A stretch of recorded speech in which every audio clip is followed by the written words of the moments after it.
Good morning students. ये हमारा chapter है, चैप्टर नंबर 4, स्वतंत्रता एवं समानता। ये जो स्वतंत्रता एवं समानता है, इसमें कुछ इंपॉर्टेंट कॉन्सेप्ट हैं। जैसे सबसे पहले स्वतंत्रता की परिभाषा है, फिर स्वतंत्रता के मार्ग में कौन सी बाधाएं आती हैं, कितने प्रकार की स्वतंत्रता और समानता होती है, और एक और इम्पॉर्टेंट टॉपिक है कि नकारात्मक और सकारात्मक स्वतंत्रता में अंतर। तो ये इंपॉर्टेंट टॉपिक्स हैं जिसमें से क्वेश्चन आता है बोर्ड एग्जाम में, तो हम लोगों को इसको करना है, ठीक है। तो स्वतंत्रता का अर्थ सबसे पहले क्या है? स्वतंत्रता को इंग्लिश में बोलते हैं लिबर्टी, और लिबर्टी बना है लिबर शब्द से। तो लिबर शब्द का अर्थ होता है यानी कोई भी अभाव ना हो, यानी स्वतंत्रता का अर्थ ऐसा होता है कि किसी भी व्यक्ति पर अगर वो अपनी प्रतिभा का विकास करना चाहता है, भविष्य में कुछ करना चाहता है, तो उस पर किसी भी प्रकार के प्रतिबंध ना लगाए जाए और एक इस तरीके का वातावरण उसे प्रदान किया जाए जिसमें वो अपनी प्रतिभा का विकास कर सके, ठीक है। तो ये तो होती है स्वतंत्रता का बेसिक मीनिंग। स्वतंत्रता को एक आंदोलन के रूप में भी देखा जाता है, जैसे भारतीय स्वतंत्रता आंदोलन में हमने देखा था, या फ्रांस क्रांति में देखा था। तो ये इन सारी चीज़ों में हमने इवेंट्स में क्या देखा? स्वतंत्रता को एक आंदोलन के रूप में देखा था, ठीक है। उसके बाद एक टॉपिक आता है नकारात्मक स्वतंत्रता और सकारात्मक स्वतंत्रता। तो उसको हम आगे देखते हैं। उससे पहले हम लोग ये देख लेते हैं कि स्वतंत्रता के कितने प्रकार होते हैं। तो स्वतंत्रता के ये जो प्रकार दे रखे हैं, इसकी आपकी बुक में लिखे हुए हैं। एक एक दो दो लाइन आपको इसमें लिखनी है, एकदम सिंपल सी याद कर लो, कोई भी 2 लाइनें उसे लिख सकते हो। प्राकृतिक स्वतंत्रता होती है कि प्रकृति ने सबको समान बनाया है, किसी के साथ कोई भेदभाव नहीं दिया, कि ऐसा नहीं है कि प्रकृति ने किसी की बुद्धि कम ज़्यादा की है या क्या, प्रकृति ने सबको समान बनाया है। व्यक्तिगत स्वतंत्रता होती है कि किसी की भी जो हमारी पर्सनल लाइफ होती है, कि हमें कैसे कपड़े पहनने हैं, कैसे क्या खाना है, कौन से धर्म का पालन करना है, इस तरीके की जो भी चीज़ें हमारी पर्सनल लाइफ से रिलेटेड होती हैं, उसमें व्यक्ति पूरी तरीके से स्वतंत्र होता है। तो वो हो गई व्यक्तिगत स्वतंत्रता। फिर है नागरिक स्वतंत्रता। और नागरिक स्वतंत्रता यानी एक नागरिक, किसी देश का नागरिक होने के कारण संविधान आपको कुछ स्वतंत्रता देता है। जैसे हमारे देश का संविधान देता है कि कहीं भी जाने की स्वतंत्रता, व्यापार की स्वतंत्रता, एक्सेट्रा एक्सेट्रा। और फिर है राजनीतिक स्वतंत्रता। राजनीतिक स्वतंत्रता का मतलब है कि हर कोई भी वयस्क को तो उसे वोट देने का अधिकार है, चुनाव लड़ने का अधिकार है। इसी तरीके से अगर आप राजनीतिक मामलों में पार्टिसिपेट करना चाहते हो तो जनता को कुछ अधिकार दिए गए हैं। सामाजिक स्वतंत्रता यानी समाज में सब लोग अपना अपना काम करने के लिए स्वतंत्र हैं, लेकिन उस हद तक स्वतंत्र हैं जब तक आपकी स्वतंत्रता किसी और को नुकसान नहीं पहुंचाए, ठीक है।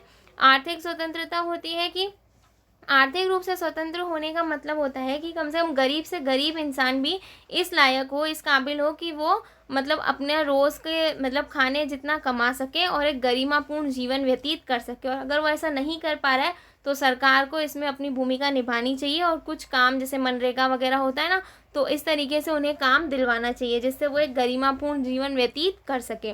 फिर है धार्मिक स्वतंत्रता। धार्मिक स्वतंत्रता में किसी भी धर्म को फॉलो करने की, कोई भी धर्म मानने की अथवा किसी भी धर्म को नहीं मानने की जो स्वतंत्रता है वो धार्मिक स्वतंत्रता में आती है। उसके बाद है नैतिक स्वतंत्रता। नैतिक स्वतंत्रता का मतलब है आप किसी भी नैतिक मूल्यों को मानो। जैसे हम लोग किन नैतिक मूल्यों को मानते हैं कि सच बोलना चाहिए, अधर्म के पथ पर नहीं चलना चाहिए, अहिंसा को मानना चाहिए।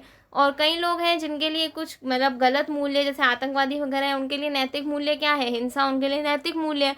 तो किसी भी प्रकार का नैतिक मूल्य मानने की स्वतंत्रता। और संवैधानिक स्वतंत्रता वही है कि संविधान आपको कुछ मूल अधिकारों के रूप में स्वतंत्रता देता है, ठीक है। तो ये प्रकार है, इसके बारे में एक एक दो दो लाइनें जो मैंने एक्सप्लेन किया वो भी लिख सकते हो, आपकी बुक में जो लिखी हुई है वो भी लिख सकते हो। अब स्वतंत्रता के लिए कुछ आवश्यक शर्तें होती हैं। आवश्यक शर्तें ये होती हैं कि देखो इसमें भी आपको सबको एक एक लाइन एक्सप्लेन करके लिखनी है। ये पॉइंट्स लिखे हुए हैं, इनको एक्सप्लेन करके लिख सकते हो। कि जैसे नागरिकों में साहस होना चाहिए, मतलब अगर उन्हें लगता है कि उनके अधिकारों का हनन हो रहा है, उनकी स्वतंत्रता छीनी जा रही है, तो उनमें इतना साहस होना चाहिए कि वो क्या कर सके, मतलब अपना हक, अपनी स्वतंत्रता को मांग सके। और लोकतंत्र शासन बहुत ज़्यादा ज़रूरी है। जब तक लोकतंत्र नहीं होगा, लोकतंत्र में सरकार चुनने की जो फ्रीडम होती है वो जनता को होती है, जब तक वो नहीं होगी तब तक को किसी प्रकार की स्वतंत्रता समानता हम नहीं मान सकते। विधि का शासन मतलब कानून सबसे ऊपर रहना चाहिए। प्रेस की स्वतंत्रता बहुत ज़्यादा ज़रूरी है, क्योंकि मीडिया प्रेस जब तक सही चीज़ नहीं दिखाएगा ना, तब तक किसी देश के लोगों को पता ही नहीं चलेगा कि उस देश में आखिर चल क्या रहा है, ठीक है। न्यायपालिका हमारी स्वतंत्र होनी चाहिए, क्योंकि न्यायपालिका अगर विधेयिका और कार्यपालिका के प्रभाव में रहेगी तो वो कभी भी नागरिकों के हित में फैसला नहीं कर पाएगी। स्वतंत्रता के मार्ग में कौन कौन सी बाधाएं आती हैं? तो पहली बाधा है अशिक्षा। अगर नागरिक अशिक्षित हैं, उन्हें अपने अधिकारों के बारे में पता ही नहीं है, तो किस तरीके से वो अपनी स्वतंत्रता मांगेंगे? उन्हें दी गई है तो भी उन्हें पता ही नहीं है कि हमारे पास स्वतंत्रता है। गरीबी व आर्थिक असमानता। जब तक कोई व्यक्ति के पास पैसा नहीं है, उसके लिए उसके पास खाने के पैसे नहीं है, तो उसके लिए सारी स्वतंत्रता बेकार है। वो कैसे अपनी स्वतंत्रता का फ़ायदा उठाएगा? अपनी प्रतिभा का विकास वो कर ही नहीं पाएगा, क्योंकि उसका तो गरीबी के कारण शोषण होता है।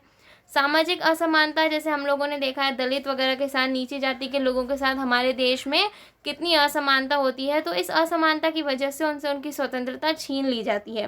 कार्यपालिका का स्वेच्छाचारी आचरण, ये वही चीज़ है। अगर कार्यपालिका जनता के बिना सोचे कानून लागू कर रही है, वो सोच ही नहीं रही इन कानूनों का नागरिकों पर क्या प्रभाव पड़ेगा, तो इससे वो उनकी स्वतंत्रता छीन रही है, वो अपनी मन मुताबिक काम कर रही है। ठीक है। राष्ट्र विरोधी तत्व तथा आतंकवाद, और ये आतंकवाद जैसी चीज़ें हिंसा का माहौल बना देती है, तो व्यक्ति क्या है, अपनी स्वतंत्रता नहीं पा सकता, मतलब व्यक्ति अपनी स्वतंत्रता का प्रयोग नहीं कर पाता। ठीक है। उसके बाद है एक टॉपिक नकारात्मक स्वतंत्रता और सकारात्मक स्वतंत्रता। नकारात्मक स्वतंत्रता और सकारात्मक स्वतंत्रता में क्या अंतर है? तो देखो, नकारात्मक स्वतंत्रता का मतलब है कि स्वतंत्रता को ये नेगेटिव व्यू में समझती है, नेगेटिव मीनिंग समझती है स्वतंत्रता का।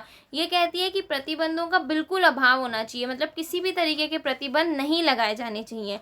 वहीं पे सकारात्मक स्वतंत्रता कहती है कि नहीं, कभी कभी कुछ लोग ऐसा काम करते हैं जिससे दूसरों को हानि पहुंचती है, तो ऐसे लोगों के काम पर तो प्रतिबंध लगाने चाहिए। ठीक है। तो युक्ति युक्त प्रतिबंध होने चाहिए।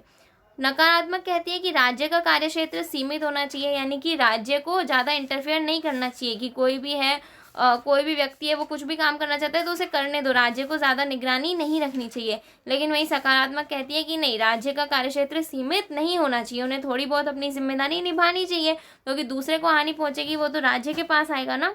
इसी तरीके से नकारात्मक कहती है कि सरकार समर्थित संरक्षण का विरोध, यानी कि सरकार जैसे अपनी तरफ से समर्थन करती है ना, कि कुछ लोगों को आगे लाने के लिए उन्हें रिजर्वेशन दिया जा रहा है, यानी आरक्षण, कई किसानों को सब्सिडी दी जा रही है, तो इस तरीके के संरक्षण का विरोध करती है नकारात्मक स्वतंत्रता। जबकि सकारात्मक स्वतंत्रता क्या करती है, इसे सपोर्ट करती है। और वो नकारात्मक कहती है कि खुली प्रतियोगिता होनी चाहिए, मतलब जो है टैलेंटेड है वही जीतेगा। ठीक है। तो मानव विकास के लिए खुली प्रतियोगिता होनी चाहिए, सरकार किसी को सपोर्ट नहीं करेगी। लेकिन सकारात्मक कहती है कि नहीं, खुली प्रतियोगिता नहीं होनी चाहिए, राज्य का थोड़ा बहुत सपोर्ट, जो लोग ज़्यादा मतलब बिल्कुल ही जिनका शोषण वगैरह हुआ है उनके लिए राज्य का सपोर्ट होना चाहिए।